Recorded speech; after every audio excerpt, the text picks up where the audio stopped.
Hi everyone, I'm Eva. Today we are going to talk about the social analysis on poverty and housing in Canada.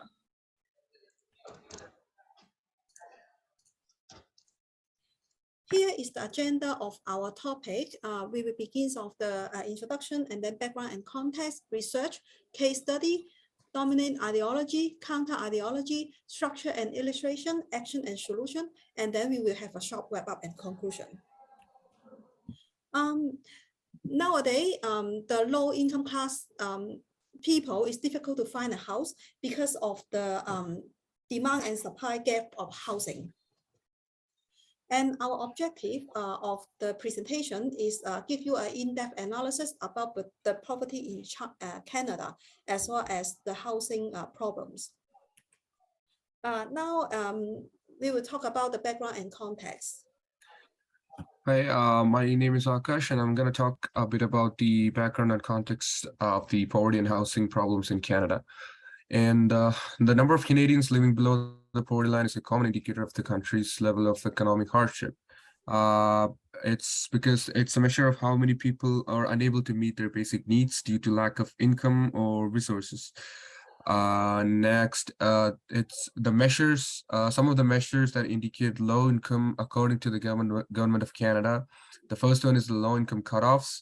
It's a point below which a family will devote a large share of its income on the necessities of food, shelter, and clothing than the average family. And secondly, we have the low income measure, which is defined as a household is said to have a low income if its income is below 50% of all median household incomes. And thirdly, there's the market basket measure, which is used to measure the cost of a typical basket of goods and services that a family of a certain size and composition would need to purchase to meet their basic needs. Poverty rose in Canada and many other industrialized countries in the 1980s, and by 2008, Canada had one of the highest poverty rates among the OECD members. Well, the Great Depression worsened the employment prospects and living conditions for many people in the 1930s.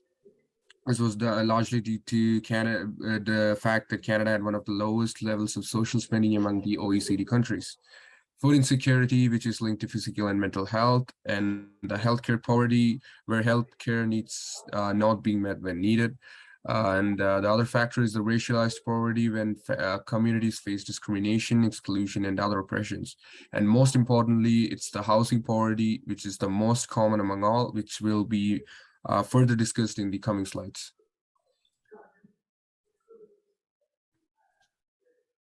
Yeah. Hi, my name is Moksha, and I'm going to talk a bit on the research part. So Canada is the sixth richest country on the planet. However, in 2018, the poverty rate was 11%, and this is based off Canada's official poverty line. This implies that 3.98 million Canadians was afflicted with poverty. Over the past 25 years, Canada's population has increased by 30%, and yet the annual national investment in housing has decreased by 46%. About 12.5% of Canadian families cannot afford acceptable housing and are considered to be in the core housing need.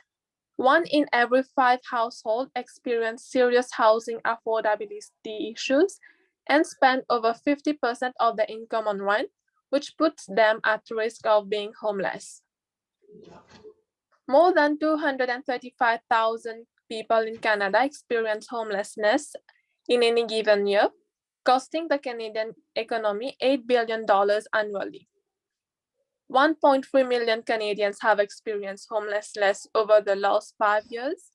In addition, on any given night, it is estimated that 35,000 Canadians are homeless.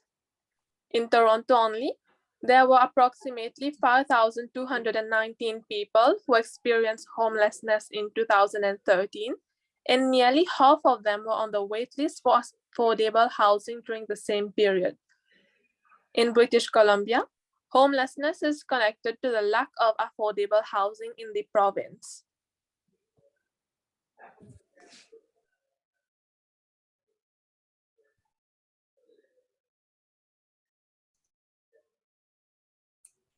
Now we are going to have a case study video about the low income class, the key problems.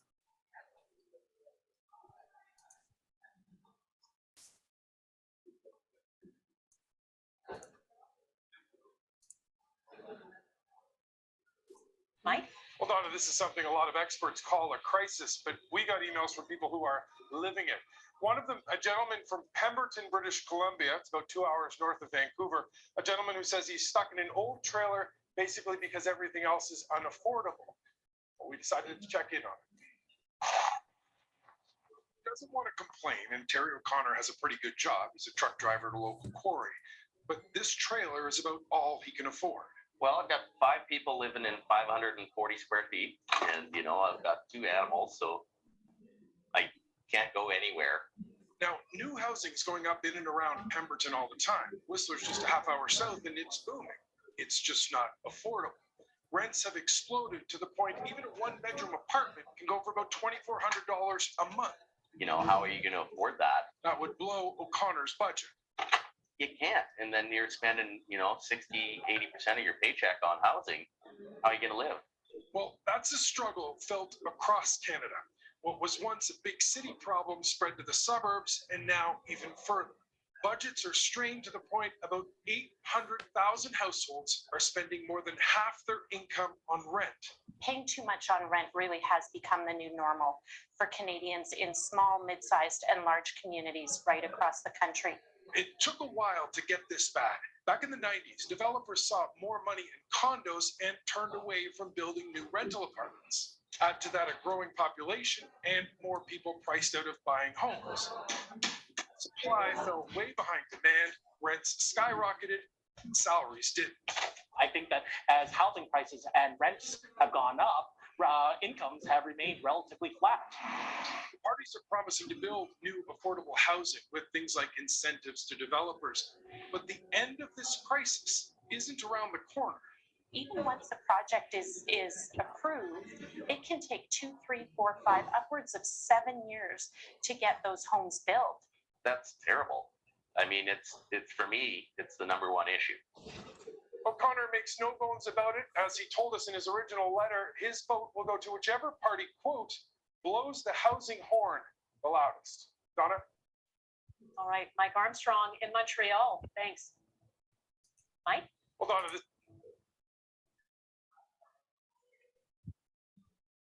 Now we are going to talk about the dominant ideologies.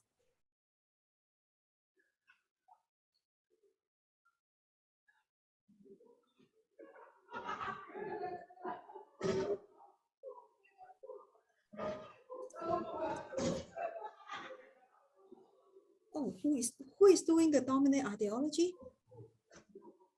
Hello everyone, my name is Sophia and I will be talking about the dominant ideologies.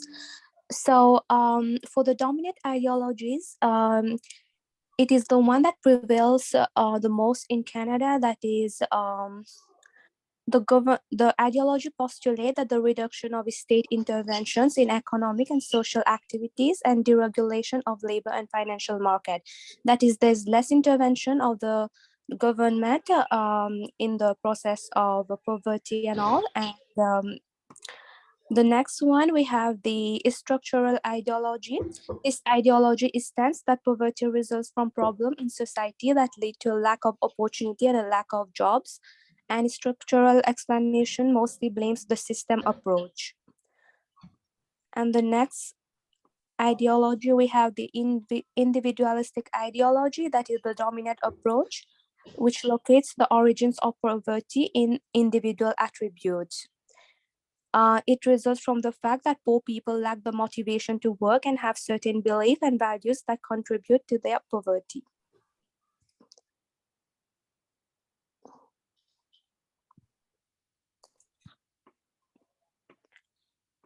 The next part will be the counter ideologies. Hi, my name is Charles, and I'll be presenting on the counter ideologies. So, the alternative view about this problem is the fact that people think it is normal to have such a situation in the society which favors the wealthiest people, and this does not only concern the housing, it is also about other social amenities. And the critic of the dominant discourse we have found is that the dominant discourse emphasizes that people tend to think that the problem of poverty and housing is normal and unavoidable.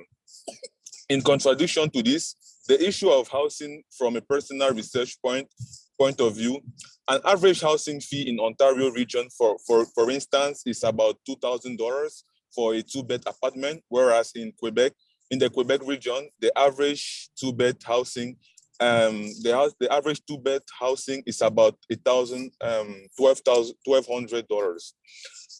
And this debunks the idea that it is just normal to have expensive housing favoring just the rich.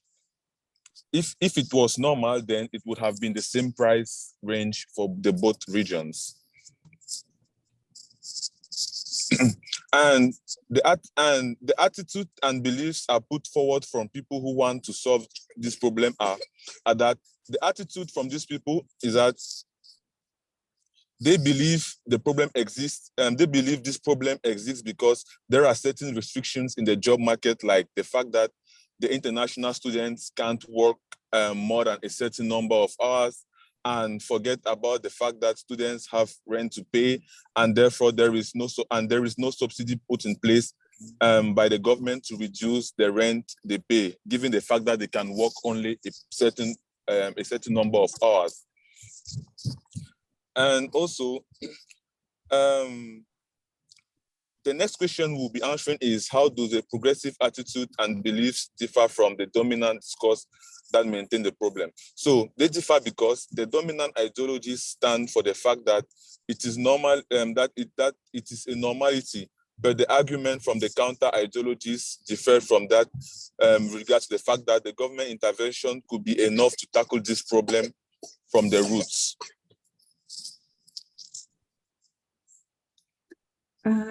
Hello, my name is Kate, and I'm going to be talking about structures and institutions which are related to the housing problem in Canada. So Canada is in housing crisis, but each province experienced that in their own way. But provinces with majority population are in a huge crisis here. Just for example, in 2021, the house cost was about 1 million, right? And 10 years ago, the same house cost was 330,000. If we compare that to the income people they're getting now, it's only increased about 38%, whereas the cost of the housing increased 180%. So the population in 2022 is 39 million, and it's expected to grow almost to 60 million in 2068. And that requires a lot of new housing to be built. It's 2.3 million additional homes. I want to mention that 95% of the existing housing stock is privately owned, and only 5% belong to social community housing. There is a national housing strategy, which is investing about $72 billion over the 10 periods of time. They're planning to build about 100,000 extra housing units. That's not a lot, but at least they're doing something. And so the institutions that are involved in this crisis have a power to reverse this challenge. And those institutions are federal, provincial, and municipal governments, financial institutions, private businesses, nonprofit organizations, and legal sector. These institutions are built into Canadian society structures and can work together to resolve this issue. Builders can build new units and use and transform unused commercial buildings into the residential dwellings. and also efficiently utilize the available land. Non-profit sector can advise who requires those housing. Banks and government can provide financial assistance and increase in affordability, and support those who are working together towards reducing this housing crisis. Legal sector can make changes in the law system, and also to be geared towards those who rent houses, and to control non-Canadian home buyers and make use of the homes which have been purchased but stand unoccupied. In our opinion, this broken system creates ideologies around the problem, which we as a society need to address through the use of social media to get attention and to stimulate the social change through group effort.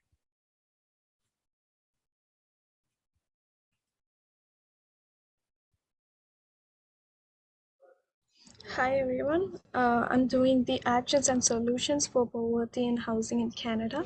So to reduce poverty and housing issues in Canada, institutional and structural socio-economic problems must be changed, and no one should be treated differently because of the gender, caste or race.